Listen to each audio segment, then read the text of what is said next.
요셉 가문도 베델을 치러 올라가니 여호와께서 그와 함께 하시니라. 요셉 가문이 베델을 정탐하게 하였는데 그 성읍의 본 이름은 루스라. 정탐꾼들이 그 성읍에서 한 사람이 나오는 것을 보고 그에게 이르되 청하노니 이 성읍의 입구를 우리에게 보이라. 그리하면 우리가 내게 선대하리라 하매 그 사람이 성읍의 입구를 가리키는지라.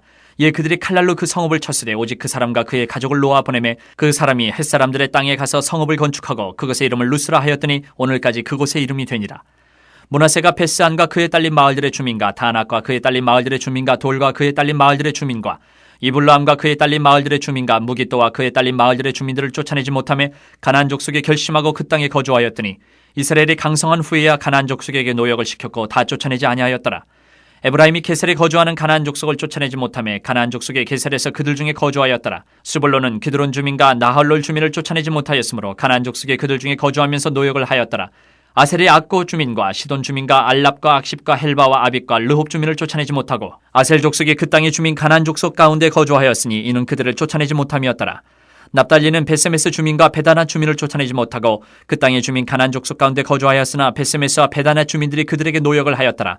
아모리 족속이 단자손을 산지로 몰아넣고 골짜기에 내려오기를 용납하지 아니하였으며 결심하고 헤레스산과 아얄론과 사알빔에 거주하였더니 요셉의 가문의 힘이 강성하며 아모리 족속이 마침내는 노역을 하였으며 아모리 족속의 경계는 아그라빔 비탈의 바위부터 위쪽이었더라. 어제는 하나님의 말씀에 온전히 순종하여서 가나안을 정복한 갈렙과 그렇지 못한 유다 지파의 모습을 비교를 해서 봤습니다. 오늘은 또 기타 다른 지파들, 나머지 지파들을 보게 됩니다. 그런데 이 갈렙 외에 이스라엘의 모든 지파는 자신들이 제비 뽑아서 하나님께서 분배해 주신 땅으로 정복전쟁을 나가서 각자 전쟁을 치르게 되는데 가나안 땅을 정복하고 주민을 몰아내는데 실패를 합니다. 오늘 조금 전에 같이 이렇게 성경 말씀을 읽으면서 계속 나타나는 말씀이 뭡니까? 끝에 쫓아내지 못하였더라. 이게 계속 반복이 돼요. 먼저 보면 오늘 22절부터 26절을 보면 요셉 가문이 나와요. 요셉 가문은 아들 두 지파인데요. 므낫세 지파와 에브라임 지파, 이 두 지파가 요셉 가문이에요. 이들도 자신들이 제비 뽑아서 분배받은 땅을 차지하기 위해서 북쪽 지역으로 올라갑니다. 가나안 땅의 북쪽 지역으로 올라가는데 루스라고 불리는 베델 지역을 올라가서 정탐을 시킵니다. 그리고 그 성읍을 쳐서 차지를 합니다. 정복을 합니다. 그런데 이 성을 정복하고 차지하는 과정에서 여리고성을 처음 요단강을 건너와서 여리고성을 정복할 때하고 과정이 좀 비슷한 부분들이 있어요. 먼저 정탐을 보내고 그리고 와서 전쟁을 치르는 이런 비슷한데 여리고성과는 달리 이 요셉 가문, 므낫세, 에브라임 지파는 본문에서 조금 이거는 아닌 것 같은데 하는 부정적인 모습을 보게 됩니다. 여리고성의 전쟁을 우리가 살짝 기억을 해보면 정탐꾼들이 여리고성을 정탐하러 들어갔다가 발견이 됐는데 라합이 숨겨주고 그 라합의 믿음의 고백을 듣고 난 후에 그 라합과 그의 가족들을 선대를 했습니다. 그런데 오늘 요셉 가문을 보면 그 과정이 빠졌어요. 없어요. 그냥 문제를 쉽게 해결하기 위해서 정탐꾼이 들어갔다가 이방인과 계약을 맺고 너희들이 우리에게 가르쳐주면 우리가 정복할 때 너희들은 살려주겠다. 단순한 거예요. 그냥. 또 여리고로 돌아가서 라합은 이스라엘 공동체 가운데 전쟁이 끝나고 나서 영입이 돼서 함께 살아갔어요. 믿음의 고백을 한 후에. 그런데 요셉 가문과 계약을 맺은 이 베델인 가나안인은 자기가 가나안인 이방인의 정체성을 그대로 가지고 따로 나가서 성읍을 세워서 루스라는 성읍으로 이름을 다시 건설을 해서 거기서 그냥 자기 나름대로 살아간다는 거예요. 하나 되지 않았다는 거죠. 오늘 본문 말씀에도 있듯이 여호와께서 분명히 요셉 가문과 함께 하셨습니다. 함께 하셨어요. 그렇기 때문에 이들은 이방인들에게 도움을 구하기 전에 함께 하시는 하나님의 능력을 믿고 의지하고 묻고 전쟁으로 나갔어야 된다는 거죠. 예수 그리스도를 믿는 성도라면 하나님과 날마다 동행하고 성령의 인도하심을 따라서 살아가는 게 우선이다. 무엇을 하든지 사람의 도움을 먼저, 사람의 방법을 먼저 이렇게 찾는 것이 아니고 성령께 간구하고 도우심을 먼저 구해야 된다. 근데 그 방법이 바뀐 거예요. 순서가 없어요. 좀 더 자세히 살펴보면 27절부터 29절을 보면 므낫세 지파와 에브라임이 요셉 두 지파는 각자의 땅을 차지하기 위해서 전쟁을 치르는데 결론은 가나안 족속을, 그 땅에 거주하는 가나안 족속을 완전히 쫓아내는 데는 실패합니다. 결국은 실패해요. 자기 나름대로의 방법을 썼지만. 므낫세 지파 같은 경우에는 베스안, 다낙, 돌, 이블르암, 무기또 지역의 주민들을 쫓아내야 되는데 결국은 쫓아내지를 못했어요. 한참 세월이 지나고 나서야 간신히 노역을 시킬 정도면 힘을 가졌다는 소리인데 그때도 그들을 쫓아내지 않았어요. 에브라임 지파를 보면 게셀 지역의 가나안 사람들과 함께 살았어요. 그냥 함께 살았어요. 쫓아낼 생각은 아예 하지도 않고. 특별히 이 게셀 지역은 그림을 보면 말씀드리기 편할 텐데 이 에브라임이 살았던 이 영토 게셀 지역은 가나안 땅의 남서쪽이에요. 동쪽은 우리나라 한반도하고 비슷해요. 가나안 땅이.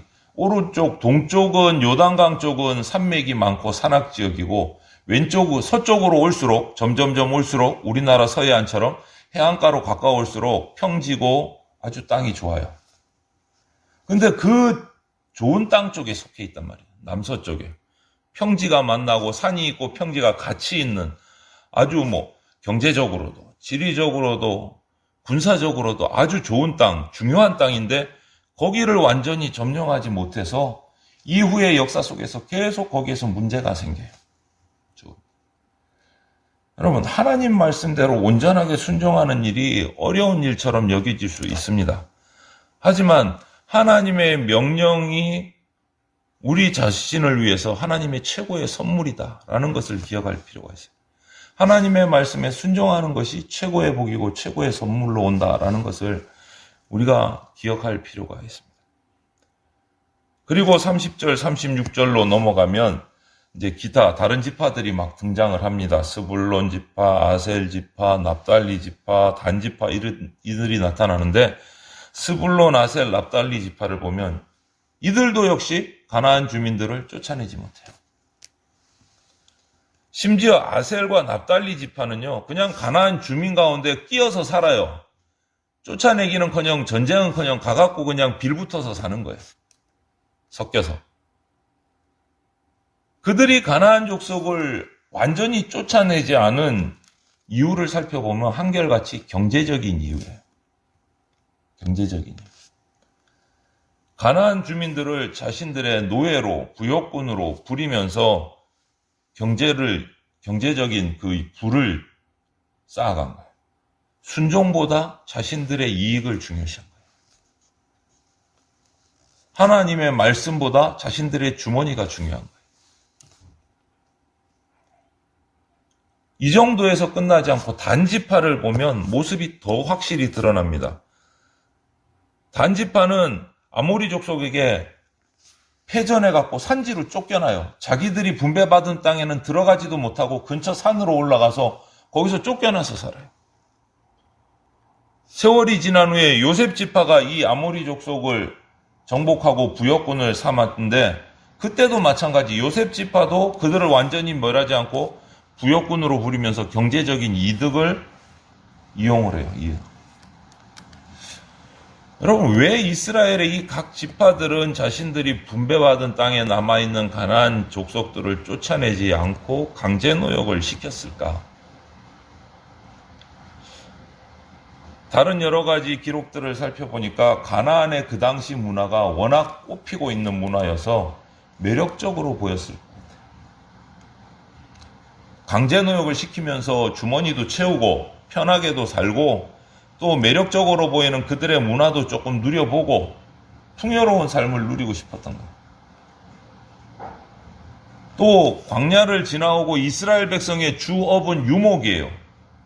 가축을 치는 거예요. 그런데 이제 정착해서 살려고 하니까 농사를 짓고 배워야 되는데 실제로 가나안 땅에 입성했을 때 하나님이 공급해 주시던 만나와 메추라기도 모두 그쳤어요. 하나님의 백성으로서 하나님을 의지하는 삶을 유지하면서 그런 새로운 환경에 적응을 해야 됐는데 이스라엘 백성이 선택한 방법은 가나안의 방식을 선택하기로 한 거예요. 취하기로 한 거예요. 하나님은 가나안 족속을 완전히 다 쫓아내고 그들의 신을, 그들의 삶을 섬기지도 따르지도 말라 이렇게 명령하셨는데 그 명령을 싹 무시한 거예요. 여러분, 신앙은 한번 타협하게 되면 자꾸자꾸 양보해야 됩니다. 한번 타협하기 시작하면 계속 양보해야 돼요. 하나님의 말씀에 위배되는 것들을 한 번, 두 번, 세 번 인정하고 받아들이기 시작하면 그냥 말씀에 위배된 삶을 일상의 삶으로 살 수밖에 없어져요. 그 결과 어떻게 됩니까? 하나님의 거룩하심 잊어버립니다. 자신도 모르는 사이에 거룩하지 못한 삶을 살게 돼요. 그런데 여기서 더 무서운 일은 뭐냐면 자신이 거룩한 삶을 살지 못하고 있다는 그 사실조차도 모르게 된다는 거예요. 하나, 둘 인정하고 타협하게 되면 결과는 내가 거룩하지 못하게 살아가고 있다는 사실조차도 모르게 된다는 거예요. 그러고서는 자신은 신앙생활 잘하고 있다고 착각하고 살아가요. 오늘 우리 성도들이 하나님의 거룩하심을 묵상하고 그분의 말씀을 배우고 그 말씀을 따라서 생각하고 판단하고 실천하는 훈련이 우리 가운데 그래서 필요한 겁니다. 이것을 놓으면 그냥 제자리가 아니고 뒤로 타락해버려요. 말씀을 묵상하고 배우고 순종하는 훈련을 하지 않으면 제자리에 있는 게 아니라 뒤로 물려나 버려요. 하나, 둘 타협하다 보면. 자기도 모르는 사이에. 오늘 본문에 이스라엘이 지파들이 가나안 족속을 쫓아내고 실패하는 이런 전쟁, 싸움의 이 역사를 읽어보면 우리의 영적 싸움에 관한 메시지가 있습니다. 각 지파가 이 싸움에서 실패하는 모습을 통해서 하나님께서는 우리 가운데 세상 가운데서 살아가는 그리스도인으로서 영적 싸움에 주의하라는 하나님의 음성입니다. 이렇게 하면 안 된다라는 음성입니다. 하나님의 명령을 어기는 행동을 보면 우리 인간적인 눈으로 보면 합리적이에요. 그 정도는 할 수도 있지. 그렇게 해야지. 안 그러면 어떻게 먹고 사니? 안 그러면 어떻게 사람들 사이에서 사니? 혼자 산속에 들어가서 혼자 살지. 그렇게 할 수도 있지. 당연하지. 이런 게 나와요. 인간의 눈으로 보면. 그러면 그 정도면 하나님도 괜찮으실 거야. 이렇게 생각할 수 있어요. 그런데 결국은 자신을 영적으로 약화시키고 타락하게 하는 행동이라는 거예요. 여러분, 사탄은 쉬지 않습니다. 결코. 하나님만 주무시지 않고 쉬지 않으시는 게 아니고 사탄은 정반대를 위해서 쉬지 않습니다. 경계를 늦추면 우리의 영적 싸움은 사탄에게 밀리게 될 수밖에 없어요.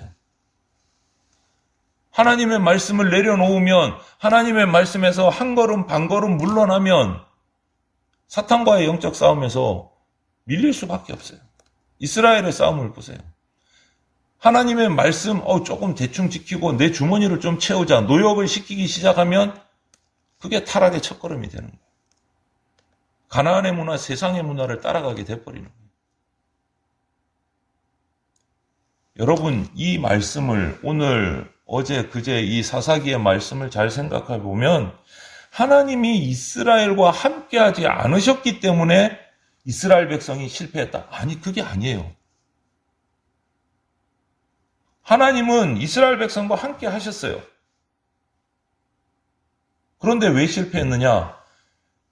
이스라엘 백성이 하나님이 함께 하셨음에도 불구하고 현실의 이익에 타협했기 때문에 그들은 실패한 거예요. 말씀에 죽기까지 순종하기보다 적당히 순종하고 내 주머니 챙겼기 때문에 실패한 거예요. 주머니 챙길 때는 편하고 성공한 거 같이 느꼈죠. 그런데 그게 실패의 첫걸음이었다는 거예요. 이런 삶의 태도는 결국은 우리 그리스도인을 걷잡을 수 없이 타락의 길로 가게 하는 씨앗이 됩니다.